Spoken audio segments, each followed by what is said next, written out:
Subscribe करें और bell दबाएं ताकि कोई खबर रह न जाए।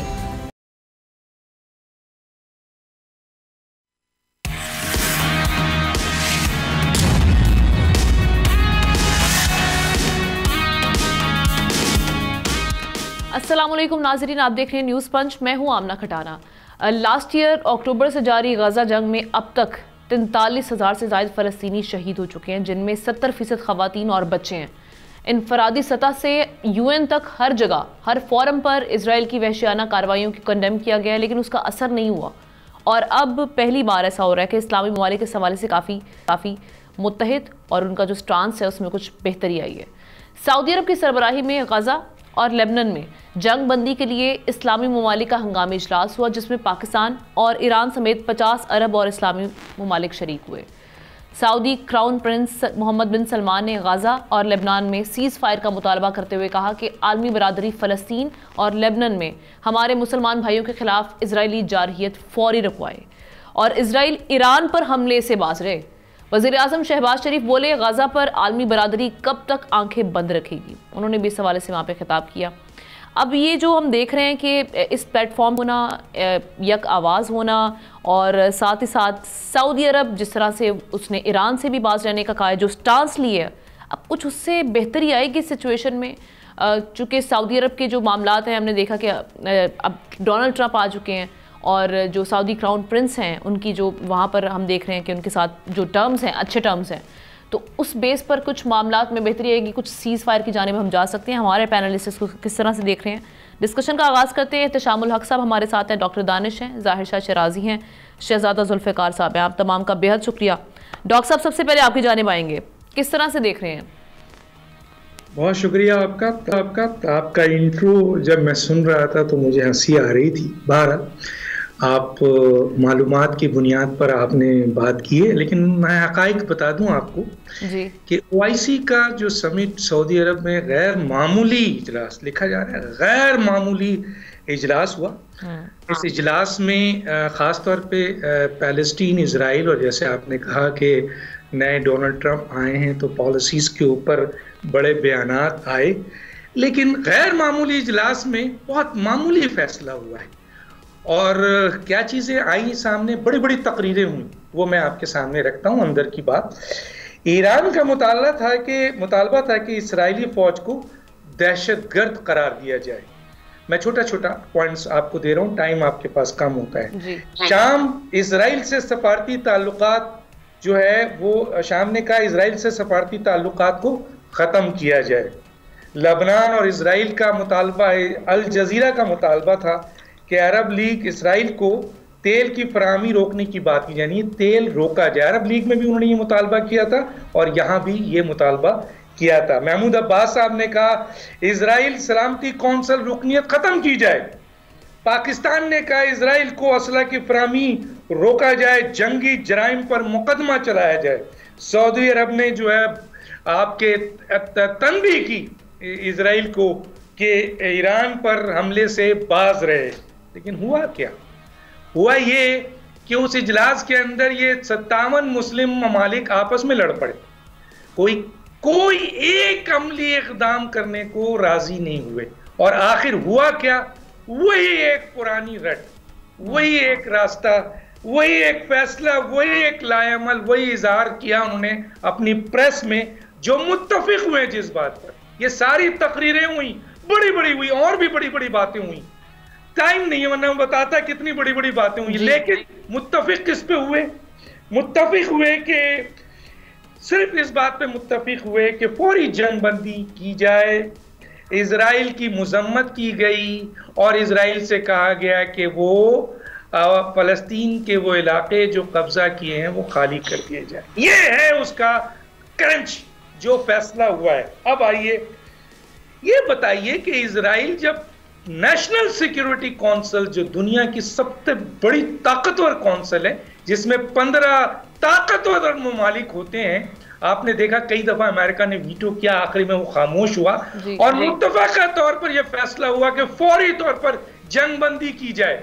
उस फैसले को उठाकर उसने डस्टबिन में फेंक दिया और अभी आपने बताया 43,000, इससे भी ज्यादा लोग वहां शहीद हुए। बिल्कुल ऐसी। अब मेरी आपसे बात है वो ये है कि 57 इस्लामी ममालिक, मतलब शर्म की मुकाम है, शर्म का मुकाम है, 57 इस्लामी ममालिक में अमीर तरीन ममालिक हैं, जिसके अंदर बहुत बड़े बड़े ऐसे ममालिक हैं जो तेल का बहुत बड़ा कारोबार करते हैं, जिससे दुनिया को मफलूज किया जा सकता है। एक दूसरा, ऐसे ममालिक हैं जिनमें फौजी ताकत और जदीद असला से भरे हुए लोग हैं, और ऐसे ममालिक भी इस्लामी में जिसमें एटमी ताकत भी है। खासतौर पर ईरान के बारे में भी कहा जाता है कि उसके पास भी गैर रजिस्टर्ड एटमी ताकत है।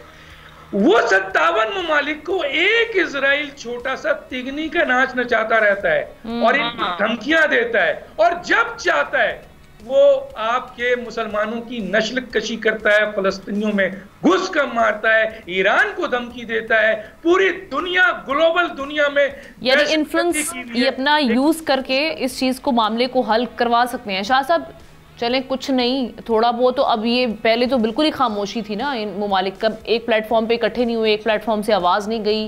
अब अगर सऊदी अरब कह रहा है, आपको कुछ डिफरेंस नजर आ रहा है कि आगे जाके कि सीज फायर ही हो जाए, नस्ल कुशी जो हो रही है वो तो बंद हो, फिलहाल इंसानी जानों का जो ज़िया हो रहा है वहां पर?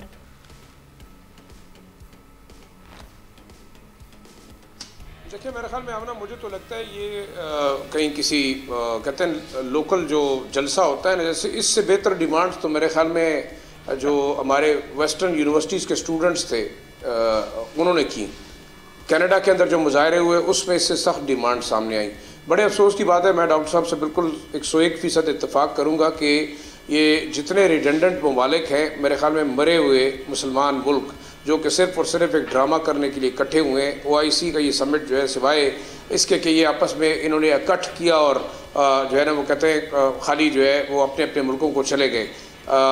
मैं बिल्कुल शायद इस्लामी दुनिया का इस तमाम शायद हिस्ट्री के अंदर इतना जो है ना वो कमज़ोर रोल नहीं रहा। क्या कतर जो कि एक बड़ा करीबी इत्तेहादी है अमेरिका का, बल्कि हम समझ सकते हैं कि इनडायरेक्टली एक अमेरिका को रिप्रेजेंट करता है इस खत्ते के अंदर, सऊदी अरेबिया, क्या वो प्रेशराइज नहीं कर सकता? क्या वो इन चीज़ों के बेहतर तौर पे, जैसे कि डॉक्टर साहब कह रहे थे, अगर कुछ ना होता फौरी जंगबंदी तो अपनी जगह पे, लेकिन मेरे ख्याल में इसराइल की जो जिनोसाइड जिस तरीके से मुसलमानों का कर रहा है, इंसानों का कर रहा है, तमाम दुनिया मानती है कि बेगुनाह और निहत्ते शहरियों के ऊपर बमबारी हो रही है। मेरे ख्याल में ये वार क्राइम्स हैं। एक इस किस्म की अगर करारदाद आ जाती तो क्या क़यामत आती। लेकिन मेरे ख्याल में ना तो तुर्की अपने कारोबार को जो है वो नुकसान पहुँचाना चाहता है, ना सऊदी अरेबिया चाहता है, ना UAE चाहता है, ना बाकी ऐसे दूसरे ममालिक जो कि इसराइल के साथ करोड़ों अरबों डॉलर्स की जो है वो तिजारत कर रहे हैं। मेरे ख्याल से शायद इससे मैं तो ये समझता हूँ कि OIC का ये इजलास जो है बिल्कुल किसी भी लिहाज से न तो गज़ा के मुसलमानों के लिए सूदमंद साबित होगा, न दुनिया के मुसलमानों के लिए सूदमंद साबित होगा, क्योंकि जिस तरीके से इस वक्त एक ज़ायनिस्ट लॉबी तमाम दुनिया को इनडायरेक्टली रूल करती है। देखिए, आपको साथ साथ पाकिस्तान कैसे कहता कि इतनी सख्त जो है वो डिमांड होनी चाहिए। IMF आपके पास आ गया कि जनाब आप मिनी बजट दें, आप जो है एक्स्ट्रा टैक्सेस लगाएं, आप लोगों को मज़ीद कोर्स करें। जब आप सारे के सारे ग़ुलाम हैं, आप सारे के सारे जो है वो मकरूज़ हैं इन यहूदी लाबी के लोगों के, तो कैसे आप ये डिमांड्स कर सकते हैं? मैं ये समझता हूँ कि अब अगर इसी तरह के हालात रहे तो आज मैं ये समझता हूँ गज़ा था, उसके बाद ईरान था, उसके बाद अब और लोग आएंगे और जिनको इसराइल समझता है कि उनके थ्रेट नंबर 1 है, शायद वो उनको एलिमिनेट करेगा। इंतजार करते रहे। जी जी, एहतशाम साहब, ये इंटरनेशनल कम्युनिटी को अर्ज किया गया कि भाई आप ये स्टॉप करवाएं सऊदी क्राउन प्रिंस की जानिब से, तो इसका मतलब है कि जो इस्लामी ममालिक हैं उन्होंने कहीं ना कहीं गिव अप कर दिया कि भाई हम तो मफलूज हैं या हमारे हाथों में गेम नहीं है, इतने ताकतवर नहीं है कि हम कुछ कर सकें। हमने देखें 7 अक्टूबर को ये हमला इजराइल ने किया था, उसके बाद से 1 साल 1 महीना हो गया, और मैं तो ये कहूँगा कि सब कुछ लुटा के होश में आए तो क्या हुआ। इस दौरान कोई अरब लीग की कॉन्फ्रेंस नहीं, कोई OIC के फॉरेन मिनिस्टर की कॉन्फ्रेंस नहीं हुई, कुछ नहीं हुआ। आज भी आप देख लें 3 बातें की हैं। एक तो उन्होंने कहा, जो डॉक्टर साहब ने भी बताया, जाहिद शाह भी बता रहे हैं कि जी आप कंडेमनेशन कर दिया आपने, और दूसरा है कि जी फौरी जंग बंद की जाए, और तीसरी बात जो है ना वो उन्होंने कहा कि जी इसराइल जो ममालिक हथियार दे रहे हैं वो ना दिया जाए। और भी आप ये बात कर रहे हैं फिज़िकली बरतानिया और अमेरिका के जहाज़ जो है ना वो फाइटर जहाज़ वहाँ पे जाके हमले कर रहे हैं। कहाँ पे? हूसियों पे हमला कर रहे हैं, लबनानियों पे, शामियों पे हमले कर रहे हैं, वो तो बिल्कुल साथ उनके मिले हैं। देखिए आमना, सवाल इस वक्त यह है कि मुझे जिस बात का आज दुख भी हुआ और गुस्सा भी आया, ये जो करारदाद, अब मैं तो ये कहूँगा, चैलेंज करूँगा कि अनपढ़ लोग भी ऐसा काम नहीं करेंगे जो उन्होंने किया कि जी ईरान पे हमले से उनको मना रखा जाए। और भाई इजराइल ने तो शुक्र किया है कि जो ईरान ने हमला किया था उन्होंने कहा जी बदला ले लिया, बात ख़त्म होगी। अब लोगों को ख़तरा है ये कि, और वेस्ट को भी, कि ईरान हमला करेगा, क्योंकि खुमैनी साहब जो सुप्रीम लीडर ने कहा हमला करेंगे, इजराइल तो कोई नहीं करेगा हमला। तो ये कहना कि जी हमले से रोका जाए, मेरा ख्याल है मुझे नहीं समझ आई कि इन्होंने किस बुनियाद पे बात की, जबकि इजराइल अब तो बदला लेके आ गया, वो सिर्फ कन्फाइन कर रहा अपने आप को यहाँ पे, इसलिए नहीं कर रहा कि ईरान से डरता है कि अमेरिका ने मना कर दिया कि आप ये करोगे तो हमारे अहदाफ मिडिल ईस्ट में ईरान वहाँ पे हमले करेगा, कतर से शुरू होगा, लिहाजा रोका जाए। देखिए आमना, सवाल यह है कि इतना कुछ करने के बावजूद आप मुझे बताएं और कुछ नहीं कर सकते। आप देखें, तेल बिल को तो आप छोड़ दें, जो आपकी बाहमी तजारत है, अब जो जिन ममालिक ने रिकगनाइज़ किया हुआ है, टर्की है उसमें, इजिप्ट है, जॉर्डन है, और जिस तरह कतर भी बहुत करीब है और अरब लीग वाले भी करीब हैं, मजाल है कि 1 टके का भी उन्होंने कहा होगा हम तजारती सामान बंद करते हैं, आपका नहीं किया। अब सवाल ये कि व्हाट नेक्स्ट। देखें अब ये जिस तरीके, आपको याद है हमने आज से कई बरस पहले एक तस्वीर छपी थी, बहुत वायरल हुई थी, अफ्रीका में कैद पे एक बच्चा जो है ना वो मर रहा था और एक गिद्ध खड़ा था उसके पास, इंतज़ार कर रहा था कि मरेगा तो उसको मैं खाऊंगा। अभी देखें गज़ा में सूरत-ए-हाल उससे बुरी पैदा हो गई है, वहाँ पे एक बच्चा नहीं है, हज़ारों बच्चे, लाखों बच्चे जो है ना वो कैद का शिकार हो रहे हैं, और मुसलसल आप देखें रात दिन बम्बार्डमेंट हो रही है। और मुझे बताएं यहाँ पे जून ही रहेंगी। उस वक्त वो जो बच्चा था अफ्रीकी, उस वक्त थोड़ा सा ज़मीर इंटरनेशनल जागा हुआ था, कुछ लोगों ने उसकी मदद भी की थी। अब तो बिल्कुल मैं तो कहूँगा इंटरनेशनल ज़मीर को तो छोड़ें, वो तो ज़ाहिर है क्या जोगना, ये हमारे 57 ममालिक OIC ये क्या कर रहे हैं, सिर्फ बयानबाजी तक होना ही चाहिए था कि ये भी थ्रेट करते। चले आप ये भी नहीं करते तो कम से कम आप एक लॉबिंग तो करें ज़ोरदार किस्म की, अमेरिका में जाके सिक्योरिटी काउंसिल में जाके अपना नुक्ता इतना स्ट्रॉन्ग बताएं कि लोग महसूस करें कि नहीं जी on the face of it जो सिचुएशन है इसको रोका जाए। उसके बरक्स आलम यह है कि आप देख लें इजराइल का डिफेंस मिनिस्टर जो है ना वो कह रहा था कि जंग बंद करो, नेतन्याहू बाकी लोग कहते हैं नहीं करेंगे, उसको चेंज कर दिया। एक नया इजराइल का डिफेंस मिनिस्टर आया, आमना वो कहते हैं हम जंग बंद नहीं करेंगे।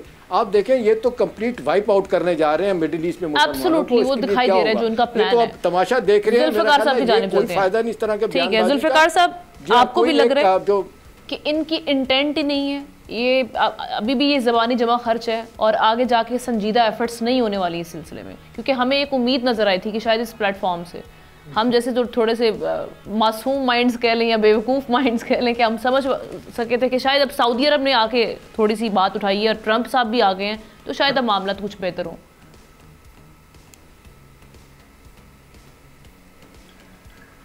आमना बिल्कुल मेरी जो आपने बात की, जो हमारे मोहतरम हैं, मेरा इनसे मुख्तलिफ है तज्जिया।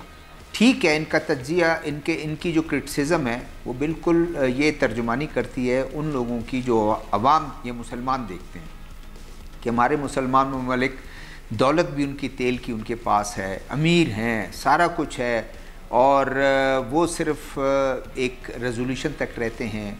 लेकिन अगर आप तज्जिया देखें, एक जो बहुत इम्पॉर्टेंट बात है, मैं उस पर बात करूँगा, वो है कि सऊदी अरब के मुंह से निकलना या सऊदी अरब के लोगों से ये बात करना कि ईरान को वो कंसिडर कर रहे हैं, प्रायोरिटी दे रहे हैं।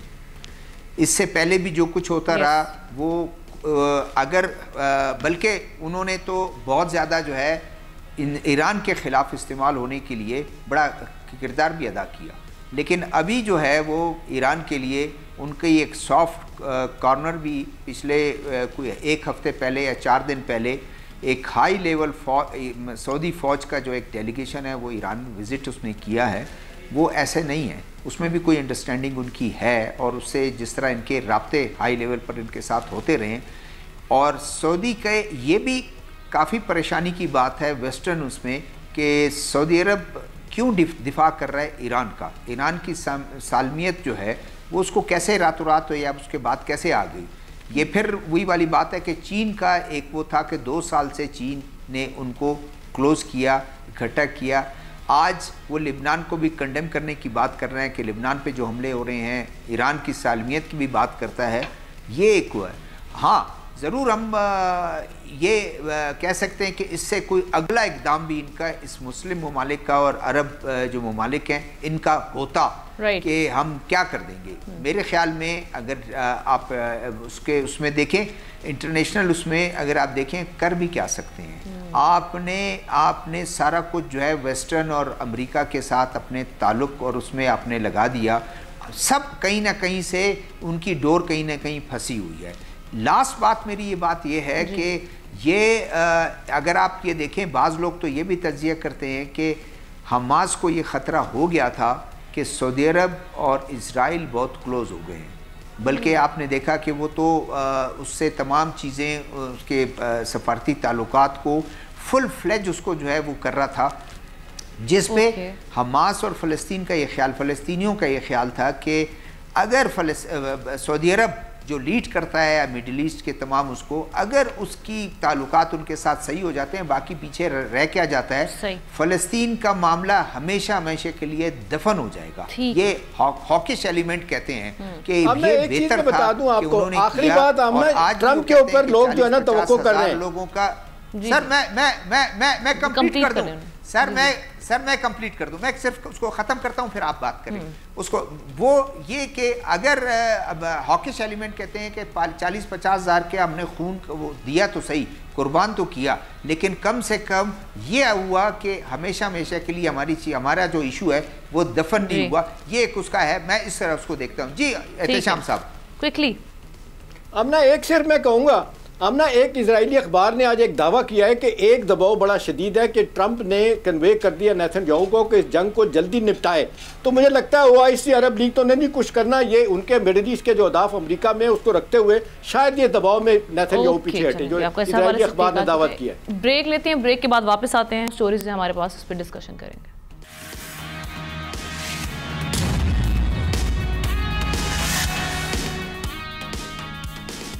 Welcome back. एक मरतबा फिर गरीब आवाम और जो सैलरी तबका है वो तैयार हो जाए, क्योंकि आपको बली का बकरा बनाने की तैयारी हो रही है। IMF वफ्द पाकिस्तान में है, जहां गुज़श्ता रोज़ से बताया गया कि रवा माली साल की पहली सहमाही में रिटेलर्स, होलसेलर्स और डिस्ट्रीब्यूटर से 11 बिलियन रुपये टैक्स वसूल किए, लेकिन ताजिर दो स्कीम जो है वो नाकाम हो गई है और उसके तहत सिर्फ 1.7 मिलियन रुपये ही जमा किए जा सके हैं। हालांकि मुकर्ररा जो हदफ था, जो टारगेट सेट किया गया था, वो 10 बिलियन रुपये था। अब ये खबरें सामने आ रही हैं कि IMF 2 ऑप्शंस की तजवीज़ दी गई है उनकी जानिब से, या तो मिनी बजट पेश किया जाए या गैर महदूद अखराजात को कम करने का काबिल अमल मंसूबा तैयार किया जाए। जबकि पेट्रोलियम मसनूआत पर सेल्स टैक्स की तजवीज़ भी ज़ेर गौर है। अब जो हमारे मामलात सामने हैं, तो एहतशाम साहब सीट बेल्ट हम बांध लें, क्योंकि सरकार तो नाकाम हो गई है जो गिवन टारगेट से उनको अचीव करने में। तो अब हम फिर एक बार हमारे पर ही छुरी फेरने का वक्त आ गया। जी आमना माज़र के साथ आप बिल्कुल ठीक कह रहे हैं, सीट बेल्ट बांधने का वक्त आ गया है और इसको हुकूमत कैसे टालेगी। देखें 3 चीज़ें हैं जिसकी वजह से ये अनप्लान्ड मिशन विज़िट हो रहा है, कल से बातचीत हो रही है। और उसमें जो सबसे बड़ी, वैसे तो आपने देखा कि जो रिव्यू होना था, फर्स्ट रिव्यू मार्च में होना था, वो पहली समाई के बाद जो होना था $1 बिलियन के बाद अगली किस्त के लिए, वो नहीं हुआ और ये पहले आगे 3 बड़ी स्लिपेजेस हुई हैं जिसकी वजह से IMF कह रहे हैं पैनिक में आया, यहाँ पे उनका मिशन आया। एक तो यह है कि जैसा कि सबको पता है कि ये एक $200 बिलियन रुपीज़ की, कुछ लोग कहते हैं 190 बिलियन रुपीज़ की रेवेन्यू शॉर्टफॉल है। इसमें अगर आप ऐड कर दें 280 अरब रुपया जो सेल टैक्स का एक्सपोर्टर का रिफंड है, तो 480 अरब रुपया ये बन जाता है रेवेन्यू शॉर्टफॉल का। एक तो ये बना, इसके लिए एक मुसीबत होगी। दूसरी बड़ी वजह बनी कि जो पाकिस्तान ने एश्योरेंसेस दी थी कि फाइनेंसिंग गैप $2.5 बिलियन की हम पूरी कर लेंगे, $1.2 बिलियन का तो हम तेल उधार ले रहे हैं, वो सुना है कि उस पर नई बात बन रही। फिर इन्होंने $600 मिलियन स्टैंडर्ड चार्टर्ड बैंक से लिया था 11% इंटरेस्ट रेट पे, उस पर बहुत ज़्यादा लोगों ने इख्तलाफ किया, क्रिटिसिज्म हुआ। तो फाइनेंस मिनिस्टर साहब कह रहे हैं जी अभी रोक रहे हैं, उसको रीयूज नहीं कर रहे। तो एक ये बड़ा मसला बना। तीसरी बड़ी वजह बनी कि उन्होंने कहा जी PIA नहीं आपने प्राइवेटाइज़ की, जिनको उसको प्राइवेटाइज़ नहीं किया, 5 ट्रिलियन रुपये का गडसी कर्जा आप नहीं कम कर सके, 350 रुपये आपकी बिजली की रिकवरी है वो पूरी नहीं कर सके, तो आप कैसे करेंगे। पहली बात जो इन्होंने पैनिक में की आमना, मेरी खबर यह है कि इन्होंने कहा कि जी मिनी बजट लगाते हैं, और पहले इनको कन्वे भी किया था कि मिनी बजट लेके आएंगे। फिर जब IMF से बातचीत की तो इन्होंने कहा कि जी बड़ा बैकलैश आएगा, ओपोजिशन बड़ा इसके ऊपर नाराज़ होगी।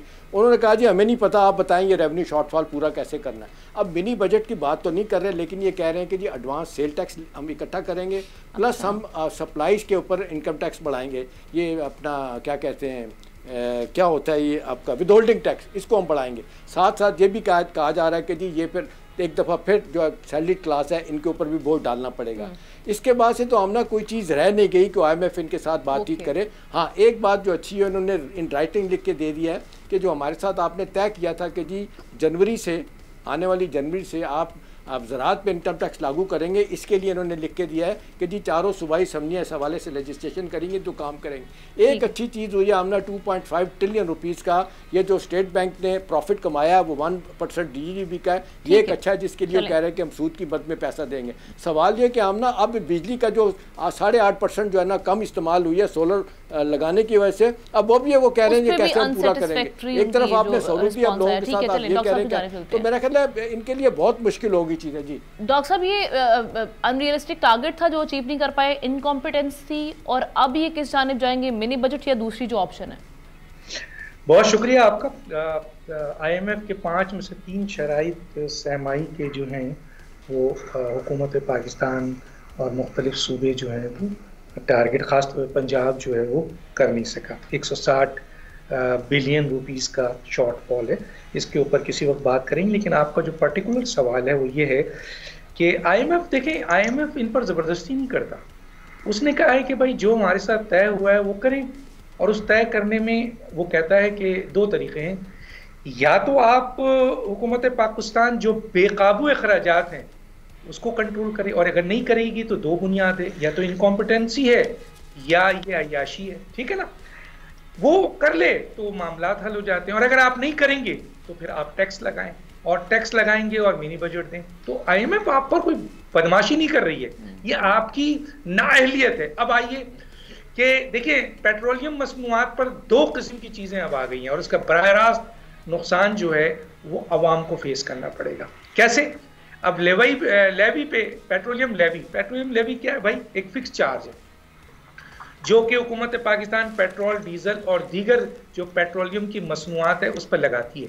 अब बढ़ाया जा रहा है, तो इसका असर क्या होगा कि ज़ाहिर है ट्रांसपोर्ट पे होगा, मसनूआत पे होगा, अशिया पे होगा, हर चीज़ पे हो जाएगा।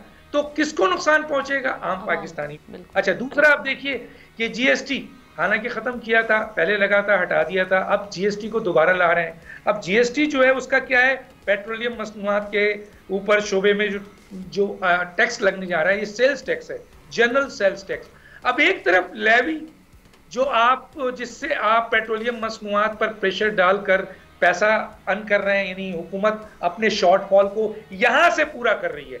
दूसरा, ये जो जनरल सेल्स टैक्स है इसको भी लागू कर रही है, और इस पर भी प्रेशर करके अपना पैसा अर्न कर रही है शॉर्टफॉल को। लेकिन इन तमाम का बोझ अवाम पे पड़ रहा है। अब हुकूमत के जो अखराजात हैं, जो IMF कह रही है कि इस पे आप कंट्रोल करें, क्या है मैं वो बता देता हूं आपके सुनने वालों को, क्योंकि टाइम ज्यादा नहीं होता है। दाखिली और खारजी कर्जों में सूद की अदायगी और कर्जे, उसके अलावा administration cost of government institution, सुनिएगा बहुत इंपॉर्टेंट पॉइंट है, उसके बाद सब्सिडीज, उसके बाद सरकारी प्रोजेक्ट और तरक्याती अखराजात, उसके बाद losses of public sectors enterprises, उसके बाद सूबाई ग्रांट्स। ये सूबे लोग, ये 18वीं तरमीम जिनसे कहा गया था कि खुदा के लिए कुछ करो, नहीं करते हैं, मरकज पे बोझ हैं, खासतौर पे पंजाब जो कि बहुत बड़ा हजम रखता है और सारे वसाइल ले लेता है और सारे NFC का पैसा खा जाता है। पंजाब पर तो इस वक्त जुल्फिकार साहब तनकीद भी हुई है। IMF में जो ये मीटिंग हम लोग सुनी है उसमें जो मामला आए हैं उसमें ये भी कहा गया है कि भाई जो बिजली के मामला है वो सोलर, ये तनकीद का फायदा क्या है? आपका शॉर्टफॉल है बिल्कुल, और वो सोलर वाली जो स्कीम शुरू करने का सोच रही है पंजाब गवर्नमेंट, 40 अरब इसने दिया है, 160 अरब। चलें डॉक्टर साहब, मैं अगले पैनल चलती हूँ, टाइम वक्त कम है। जुल्फिकार साहब, तो वहाँ पे भी इनकी तो पॉलिसीज बिल्कुल उसके बरक्स जा रही हैं, तो फिर तो जब आप अचीव नहीं कर पाएंगे तो फिर ये मामला हमारे पर आएंगे, फिर आम आवाम उससे सफर करेगी मजीद।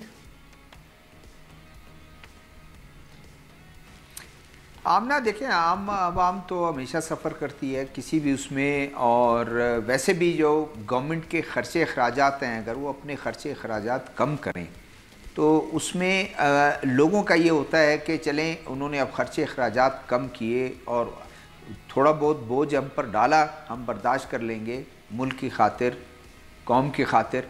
लेकिन अगर अखराजात बढ़ते रहें, काबीना का साइज़ बढ़ता रहे, सूबों में हो, गवर्नर हाउसेस में जो हैं वो आपके जो मुलाजमीन की तादाद है उस पर ख़र्चा अखराजात, उनके president house, prime minister house और फिर मिनिस्टरों के और उनके दफातर में, तो फिर लोग ये कहते हैं कि ये गलत है।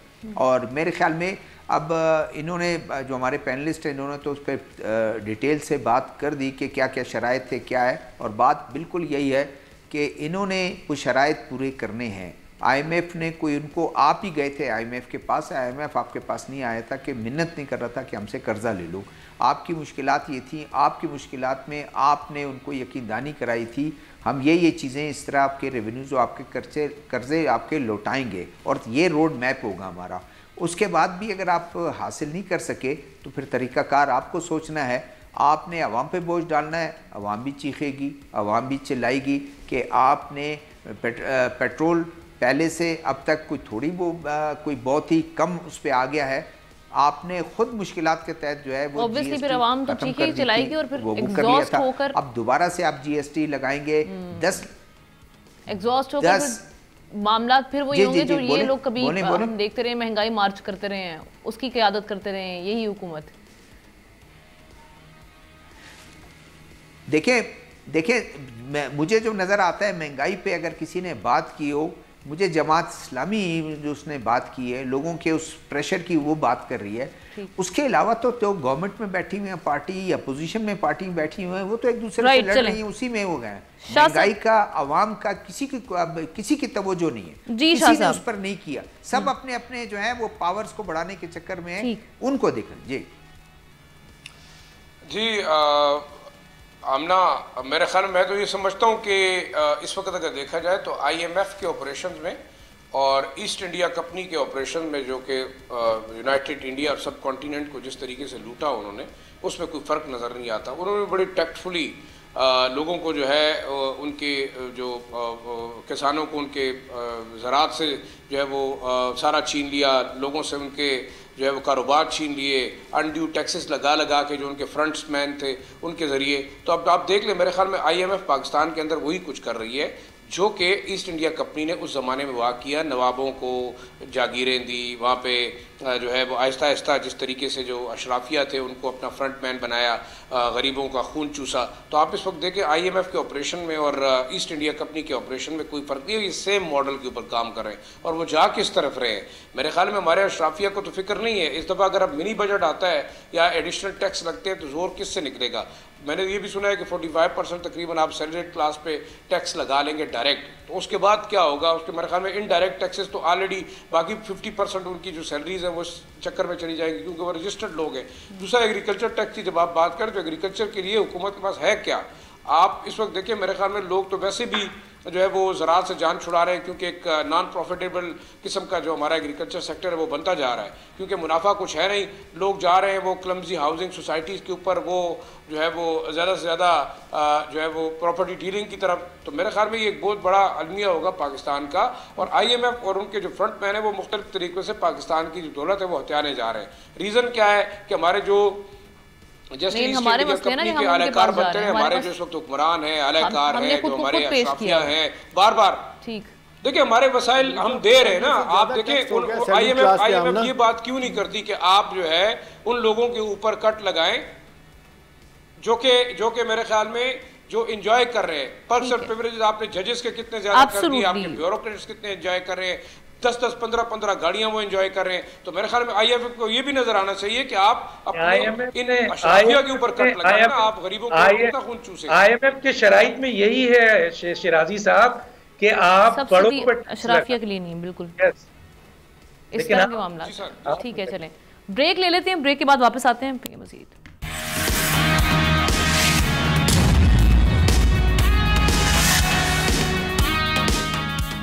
Welcome back. एक्स की बंदिश, इंटरनेट की सुस्त रफ्तारी के बाद एक्स सार्फिन और ई कॉमर्स से वाबस्ता बेशतर अफराद VPN का इस्तेमाल करने पर मजबूर थे, लेकिन VPN का इस्तेमाल जितना आसान है उसके नुकसानात भी उतने ही ज़्यादा बताए जा रहे हैं। इससे इंटरनेट कनेक्शन और IP एड्रेस गैर महफूज हो जाता है। दहशतगर्द तंजीमें भी अपने मजमूम मकासद के लिए VPNs का इस्तेमाल करती हैं, जबकि साइबर हमलों में इजाफा भी VPN के इस्तेमाल की वजह है।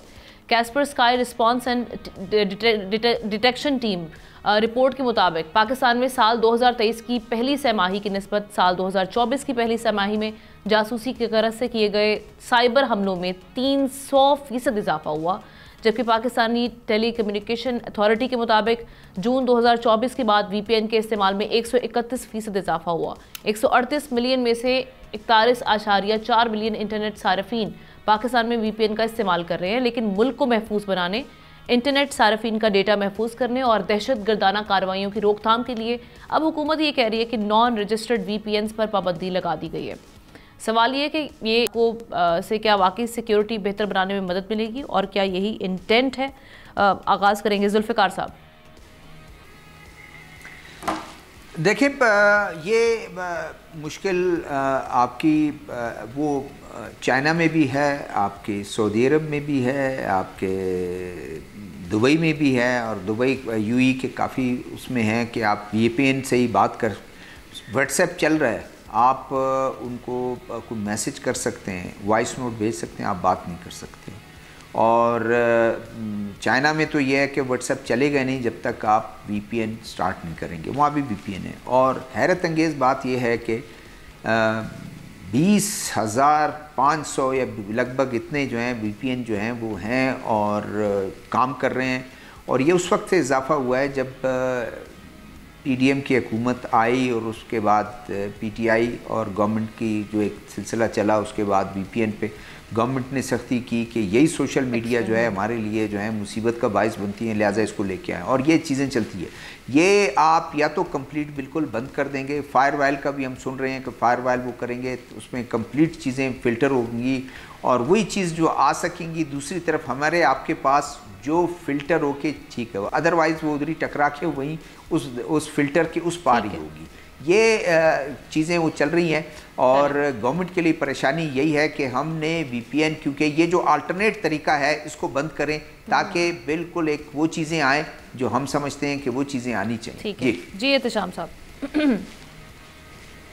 देखिए, हम ना अनइंटरप्टेड इंटरनेट सर्विसेज तो ठीक है, सबको मिलनी चाहिए, सबका हक है, मेरा आपका हक है, लेकिन सवाल तो ये है कि VPN ये जो वर्चुअल प्राइवेट नेटवर्क है, इसका जिस तरीके से गलत इस्तेमाल मिसयूज़ किया जा रहा है। देखिए, एंटी स्टेट एक्टिविटीज़ में एंटी सोशल एलिमेंट जो है ना जिस तरीके से इसमें आते हैं, और दूसरी है सारी दुनिया में ये VPN जो है ना ये बाकायदा आप इजाज़त लेके करते हैं, तो होना तो चाहिए था कि जी PTA से आप रजिस्टर करवाएं, उसके बाद आप ये करें। लेकिन हम देख रहे हैं कि बुनियादी तौर पे तो VPN इस्तेमाल होता है बिजनेसेस के लिए, हमारे यहाँ बिल्कुल किसी और तरह इस्तेमाल हो। और वैसे भी आप देख लें, हम ना ये जुगाड़ लगा के ना ये इसको इस्तेमाल किया जाता है, ये कोई ऐसे नहीं मिल जाती, कोई फ्री में ऐप नहीं है। अब सवाल ये कि जी क्या करने की ज़रूरत है। अब जिस तरीके से मुल्क एक खजानी कैफियत में है, जिस तरह रियासत पे हमले किए जा रहे हैं, लॉ एंड ऑर्डर का इशू है, फिर दहशत गर्दी है, लोग इसको मिसयूज़ कर रहे हैं, तो बजाय इसके कि आप कहेंगे जी freedom of press, freedom of आप क्या कहते हैं आज़ादी सहाफ़त पे, या फॉर दैट मैटर आप फ्रीडम ऑफ एक्सप्रेशन पे को आपको कदगन लगा रहा है, या ये कि को आपको एक्सेस टू इन्फॉर्मेशन नहीं है, तो मेरा ख्याल है बड़ी फजूल सी बात है। अब वक्त आ गया इसको रेगुलेट किया जाए, और ये PTA अगर जो कर रहा है मेरा ख्याल है बिल्कुल ठीक कर रहा है। और जिस तरीके से बार बार निशानदाही की जा रही है, जो लोग गिरफ्तार भी हैं उनको पता चल रहा है कि वज़ीर आज़म साहब ने जब डोनाल्ड ट्रंप साहब को मुबारकबाद दी ना, तो उन्होंने भी VPN इस्तेमाल करके उसके बाद फिर उन्होंने X से अपना ट्वीट किया वहाँ पर, तो उस पर भी बड़ी वो लोग मजाक उड़ा रहे थे इस मामला से। जाहिर उड़ाएंगे। दो बातें बहुत ही इंपॉर्टेंट है, क्योंकि एक ये है कि VPN का इस्तेमाल पाकिस्तान में बढ़ गया है, जो कुछ अरसे पहले कुछ भी नहीं था। क्योंकि उसकी क्या वजूहत है बता देता हूँ। देखिए, VPN जो है ना वर्चुअल प्राइवेट नेटवर्क है, और पाकिस्तान में इसकी इजाफे की वजह है कि इंटरनेट सेंसरशिप, प्राइवेसी सिक्योरिटी खदशात, ऑनलाइन आज़ादी इज़हार राय, ट्रेडिंग और दीगर कारोबारी मकासद, बैनुल-अक़वामी स्ट्रीमिंग सर्विसेज तक रसाई और हुकूमत की बेजा पाबंदी। अब VPN को रजिस्टर करते हुए क्या कहा जा रहा है कि क्यों रजिस्टर किया जा रहा है, वो भी बता देता हूँ। कौमी सलामती को ख़तरा है, साइबर क्राइम पर काबू पाने के लिए इंटरनेट सेंसरशिप को कंट्रोल करने के लिए, गैर कानूनी सरगर्मियों को महदूद करने के लिए, डिजिटल टैक्स के नफाज के लिए, कारोबारी और हुकूमती सिक्योरिटी का तहफ़्फ़ुज़ करने के लिए, गैर कानूनी दहशतगर्दाना सरगर्मियों का सद्देबाब करने के लिए, बैरूनी मुदाखलत का तहफ़्फ़ुज़ करने के लिए। तो सवाल ये पैदा होता है कि फिर छोड़ दें इंटरनेट, अपनी जो चल रही थी उसे चलने दें, क्या ज़रूरत थी? VPN नहीं लेते थे पहले। शाह साहब, आपको भी लगता है कि ये कौमी सलामती जो है हमारे खतरे में पड़ जाती है इंटरनेट का बेजा इस्तेमाल और मामला को देखते हुए?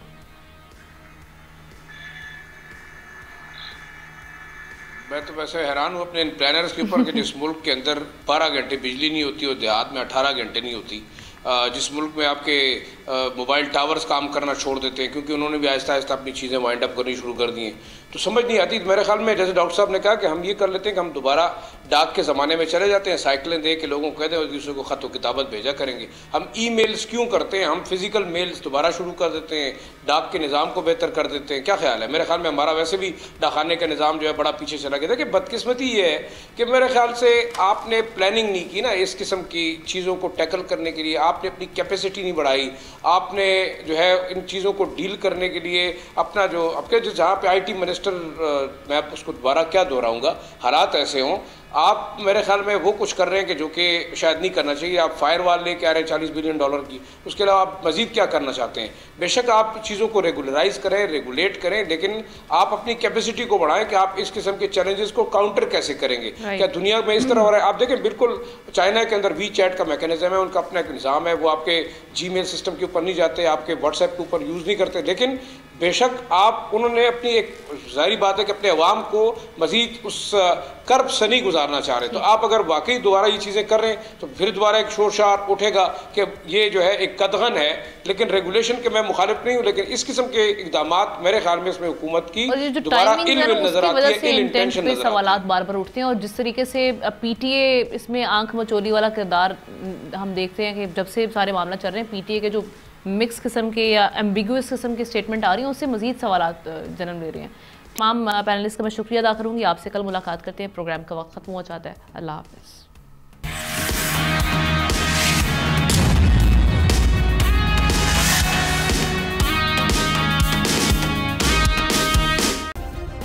सब्सक्राइब करें और बेल दबाएं ताकि कोई खबर रह न जाए।